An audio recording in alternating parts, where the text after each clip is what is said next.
آج ہم آپ سب کو ایک اور لیکچر کی طرف لے چلتے ہیں جو انگلش سینٹنسز کے متعلق ہے۔ اس میں سی ایس ایس کی پاسٹ پیپر 2011 کی وضاحت کی گئی ہے، تو چلتے ہیں اس ٹاپک کی طرف۔ Number 1، incorrect. Please speak to the concerned clerk. Correct. Please speak to the clerk concerned. تو یہاں جو concerned لیٹینائزڈ ایڈجیکٹیو جس کو کہا جاتا ہے worth seeing اور concerned، یہ دونوں عام طور پر اسماؤں کے بعد آتے ہیں، لیکن incorrect sentence میں یہاں اسم سے یہ پہلے آیا ہے concerned، اور اسم جو ناؤن جو ہے کلرک یہ بعد میں آیا ہے۔ حالانکہ یہ اس طرح سے نہیں ہونا چاہیے، یہ لیٹینائز پیٹرن کا ہے۔ عام طور پر ایڈجیکٹیوز جو ہوتا ہے یہ ناؤن سے پہلے آتا ہے، لیکن لیٹینائز پیٹرن کے جو ایڈجیکٹیو ہے وہ ناؤن کے بعد آتے ہیں۔ تو یہاں کریکٹ سینٹینس میں یہ ناؤن کے بعد آیا ہے، کلرک پھر کنسرن ایڈجیکٹیو۔ تو جو کریکٹ سینٹینس ہے please speak to the clerk concern. دوسرے نمبر پر incorrect, you have got time too short for that. Correct. You have got too short time for that.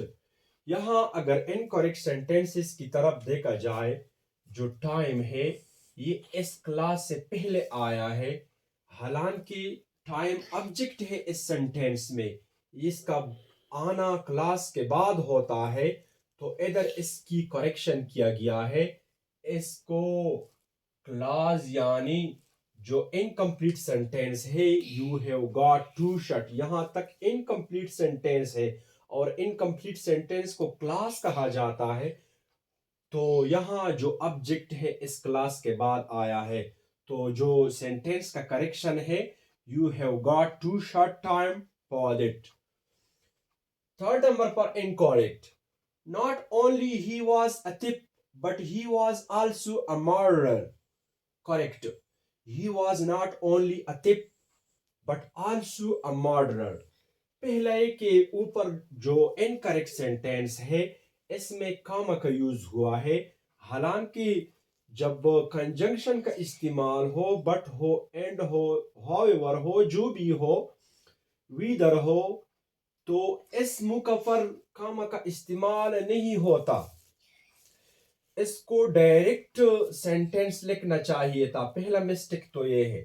دوسرا مسٹیک یہ ہے کہ سینٹینس کا جو سبجیکٹ ہے ہی واز، اس کو اس لفظ سے بعد لایا گیا ہے، حالانکہ یہ بھی درست نہیں، مناسب نہیں سینٹینس کے محل اور موقع کے اعتبار سے، تو اس کو کریکٹ اس طرح سے کیا گیا ہے، he was not only a thief but also a murderer۔ اور یہاں دوسری جگہ میں بھی he was کا استعمال ہوا ہے۔ آپ کو معلوم ہے کہ 2 times پروناؤن یا ناؤن کا استعمال ہونا یہ جملے میں قباحت پیدا کرتا ہے، جملے کو ناقص قرار دیتا ہے، تو اس وجہ سے اس کو ایلیمینیٹ کیا گیا۔ تو جو کریکٹ سینٹینس ہے he was not only a thief but also a murderer۔ Fourth number per incorrect، they thought that the plane would be succeeded۔ Correct. They thought that the plane would be successful۔ تو یہاں successful adjective آیا ہے اور یہ کس کے عوض آیا ہے؟ succeeded کے بدلے میں، تو یہاں successful adjective کے ساتھ جملے کی کریکشن کیا گیا ہے۔ ففتھ نمبر پر incorrect، it is unlikely that he wins the race۔ Correct. It is unlikely that he will win the race۔ یہاں اگر incorrect sentence کی طرف دیکھا جائے تو جو unlikely ہے یہ uncertainty کی کیفیت پیدا کرتا ہے، اور حالانکہ uncertainty کی کیفیت جب ہو تو اس وقت فیوچر کا استعمال ہوگا نہ کہ پریزنٹ کا۔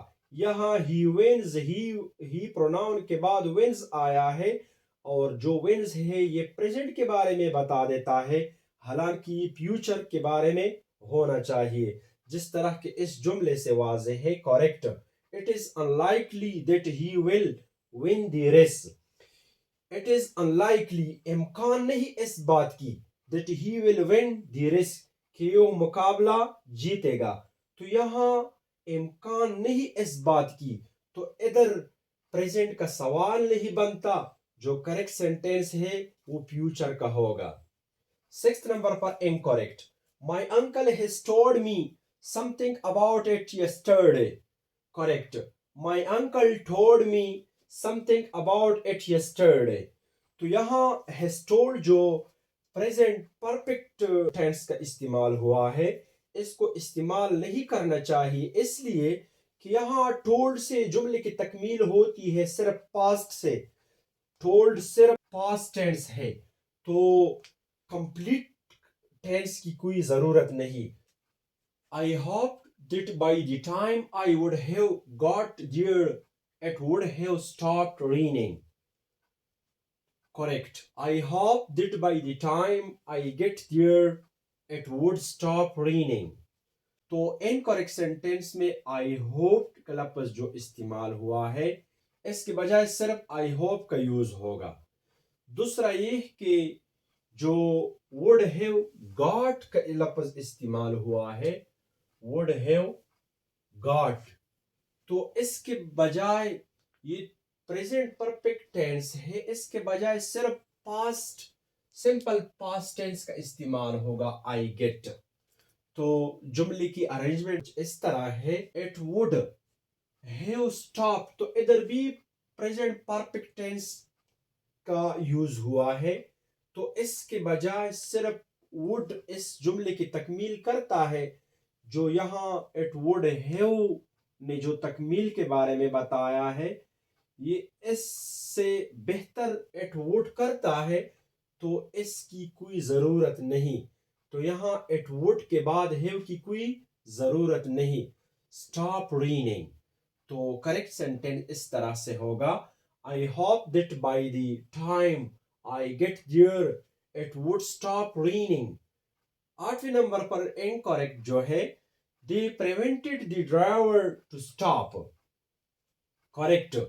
They prevented the driver from stop.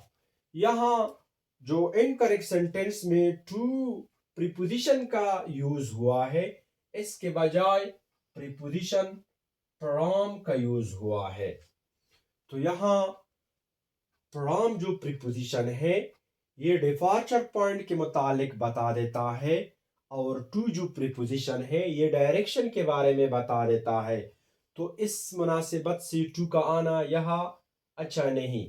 دوسرا یہ کہ سٹاپنگ جو جیرن استعمال ہوا ہے، اس کے بجائے ٹو سٹاپ انفینیٹیو کا استعمال اچھا نہیں. تو سٹاپنگ یہ اس میں مصدر استعمال ہوا ہے، اور انفینیٹیو صرف مصدر ہے، صرف فعل کا معنی دیتا ہے، لیکن سٹاپنگ جو ہے یہ اس میں مصدر ہے بذات خود. جی اب سب اسٹوڈنٹ اس لیکچر سے مستفید ہوں گے انشاءاللہ. میرا دعا یہی ہے، میرا خواہش یہی ہے کہ آپ سب اس سے مستفید ہوں گے. اگر کوئی غلطی ہو، انسان غلطی کا پتلا ہے، ٹو ایئر ہز ہیومن، تو آپ مجھے کمنٹس کر سکتے ہیں. سبسکرائب ضرور کریں، اور ساتھ ساتھ دوستوں کے ساتھ شیئر کریں، تاکہ میرے لیے بھی اور آپ کے لیے بھی، دونوں کے لیے فائدہ ہو. ہم اللہ سے توقع کرتا ہے کہ آپ سب نے انشاءاللہ ان کو انڈرسٹینڈ کیا ہوگا. تو اس طرح اگر لیکچر آپ کو پسند آئی ہو تو کمنٹ لائک ضرور کیا کریں، تاکہ ہم اپنے ٹاپکس میں مزید دلچسپی دکھا سکیں. تھینکس. اللہ حافظ.